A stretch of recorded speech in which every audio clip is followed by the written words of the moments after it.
Recently, Tatiana Maslany, the star of Marvel's She-Hulk show, did an interview and said that she explicitly opposes parental rights laws that allow parents to make the decisions about their children socially and or medically transitioning. I don't know how much we can say about this subject on YouTube, especially in the first 2 minutes of a video. But before we do, let's just hear directly from her what she said. Okay, here we go, guys. Recently, the provincial government, they passed the Parental Bill of Rights, so requiring teachers to get parental consent when students want to change their name or pronouns at school. What's your thought on that? I believe that it's outside of it should not be the control of the parents whether a child, how a child identifies, how a child knows themselves to be. That isn't a parent's place. It's an overreach. Does she have kids? On the part of the provincial government know. to legislate that. It's absurd. Children have rights. Children are human beings who have knowledge and who know themselves. And we should be taking cues from them. In so many ways, we should be taking cues from them. It's like just such a bizarre mentality. Hold on. Empowering them to know who they are and to name that. It's their right. It's not the parents' right. That's so funny. Like, who thinks that children know themselves? If you've ever been a child, you should know that children do not know themselves. And the idea that we should be taking cues from children is, the logical conclusion of that is allowing your kid to pretend to be a dog 24/7. Correct. Allowing your kid to pretend they can fly and letting them jump off a cliff, essentially. She just got married last year or 2 years ago, but it doesn't look like she has kids.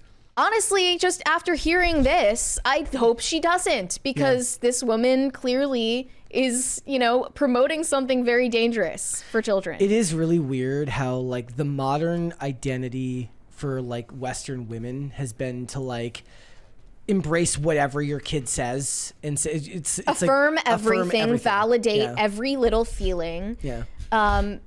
Be essentially breathing down your kid's neck 24/7, paying attention to every little thing that they say. You need to give space to all of their fleeting feelings, or else you're a failure as a parent. That's actually the modern, that's the modern parenting trend, is that you have to give space and validation and affirmation to every single thing that your kid says or thinks or feels. It makes no sense. Even kids don't pay that close of attention to what they say, think, or feel. Like, sometimes a kid just wants to pretend to be a dog that day, and then you move on because nobody is going to start treating it like a dog. Yeah. Like, I don't know if she's just repeating this because this is what she's been told, or if she genuinely believes it. What I would genuinely believe is that most of what you're hearing is just somebody repeating back a bunch of stuff that they've heard. Right. And it's the affirmed narrative. Because, obviously this woman doesn't know anything about how children think or how they feel or how they identify, if she thinks that adults should be taking all of their cues from them. So this is the road for Western women now. You either get to be the mom who is so toxic she'll just let her kid do anything, or you get to be wine aunt. Well, in Hollywood especially, it's not just the moms. It's the dads too who are affirming all of this. Just look at Angelina Jolie and Brad Pitt, for instance. And most recently, an example came up from Fashion Week in Paris. Naomi Watts was parading around her son at Fashion Week in a bra, like some kind of accessory. Oh, you just have a daughter? I have a trans one. Did they put this poor kid on puberty blockers? He is 16 now. And I looked a little further into how this came about. Why does Naomi Watts' child identify as a woman after being quote unquote assigned male at birth? I saw headlines like Naomi Watts and her trans daughter Kai slay the house down at Paris fashion show. And there are more and more pictures of them together, where, you know, clearly her son is an accessory to her. Just a fashion statement after all. Yep. And that's when I saw this post of Kai Schreiber, I guess that is the chosen name, Kai Schreiber at about 10 years old, walking around with his father, Liev Schreiber. This was from 6 years ago. And here in this picture, Kai is dressed up in, honestly, what I would say is a very sexualized costume of Harley Quinn from the Suicide Squad movie.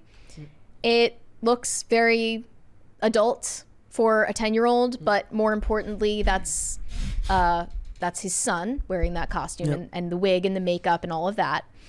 And here's what he said. My son wanted to be Harley Quinn for Comic-Con, so that's what we did. Why are you being so weird about it? He's asking us why we're being so weird about it. Because we're the weird ones for thinking that this is weird. It's like they can do all manner of degenerate or really just bizarre things in their parenting choices or how they choose to present themselves in the public eye. And if you notice it, you get gaslit into thinking you're the crazy one. Yeah. Like, noticing it makes you the bad person. Yeah. You're weird. Why are you asking questions? Stop talking about it. Mind your own business. Even though we're shoving our business in everyone's faces, you should mind your own business. And you should stop asking why this is happening. There's nothing to see here. It's the height of narcissism from Hollywood to assume that you get to just do whatever you want and not receive any pushback about anything ever. When, you know, in reality, he wants that attention because you're parading your kid around dressed in these costumes for paparazzi to see you, and so that you can get praise and adulation on social media, which naturally will come with a little bit of negative feedback as well, no matter what you're doing. Yeah. Have you ever seen the meme where it says like son plays with doll once and the mom's putting on the trans bandana? It says time to go to work. And I have seen this theory, which is interesting, that motherhood has been denigrated so much that in order to maintain some kind of social status in regard to being a mom, Yeah. a lot of them have turned to essentially Munchausen's by proxy to get that praise and adulation that they feel deprived of. Well, I as also think it has a lot to do with 30, 40, 50 years of Hollywood doing the story about the family that doesn't accept their child. Right. And they want to be the polar opposite of that stereotype. But this isn't just in Hollywood. Like, this has trickled down into all of society right now. The last thing you want to be is a parent with a closed mind. And if you're not famous already, your kid being some kind of gender identity that is outside the norm is your pathway to fame. Yes. and notoriety. Exactly. And, you know, you see that with Jazz Jennings' parents. But look, if this started before, thank you. We appreciate it. It is a way to feel special as a parent in a society that no longer values having kids or parenthood. Well, I said if Gypsy Rose Blanchard were born 10 years after, if she were Gen Z, you know, her mom would have assisted her in gender, you know, so-called gender affirming care. That definitely would have been the move, and a much more socially acceptable one. Yep. And unfortunately, it's just way overrepresented in Hollywood, so we get to see examples like this. But look, if this started before your child was even 10 years old, before your child maybe even had access to the internet, you're seriously not going to convince me that it was all his idea that he wanted to wear girl clothes and he wanted to wear makeup and he wanted to wear wigs and go out and get pictures taken looking like that. You're not going to convince me that it had nothing to do with the parents hopping on a bandwagon. And like I said before, like with Tatiana Maslany, though, I think it's just not somebody who's not a parent having no clue what actual parenting is like. Honestly, since you mentioned that, I wanted to bring up Khloe Kardashian recently, talking about her experience with her child via surrogacy. Oh, yeah. She said she was so emotionally detached from her surrogate son, she did not name him for 8 months of his life. She said, I wasn't carrying him. I didn't really feel anything. So her son, who is now named Tatum, lost a relationship with the mother who gestated him and was handed off to Khloe Kardashian for a price. And Khloe was naturally, you can only understand why, after another woman carried and gave birth to this child, why you would feel emotionally detached from your child. She didn't name her son for almost the first year of his life. And you can see also in the example of Paris Hilton, who did not even learn how to change her son's diaper for 3 months. Yeah. There is something very deeply disturbed about a lot of mothers in Hollywood, regardless of the gender identity issue. Science and technology has pushed us so far away from how life naturally happens that there's bound to be mistakes and problems along the way. Mm-hmm. And there's so much status attached to it too. I think that's a big part of what we're talking about here. Whether it's what's going on with Naomi Watts, that's status. With Tatiana Maslany, just saying that gives status for all of that. Like, to say something is stupid is that you should let your child make decisions for themselves when they're not old enough or mature enough to do so, just proves that you're not actually logically thinking through what any of this means. That, or you did go to a college that poisoned you with gender ideology early on.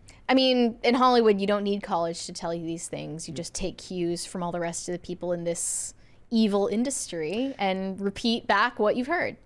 Thanks for watching. Listen to full episodes of Pop Culture Crisis on Spotify. Keep up with us on social media and make sure you subscribe and ring that bell so you never miss the show. Bye, guys.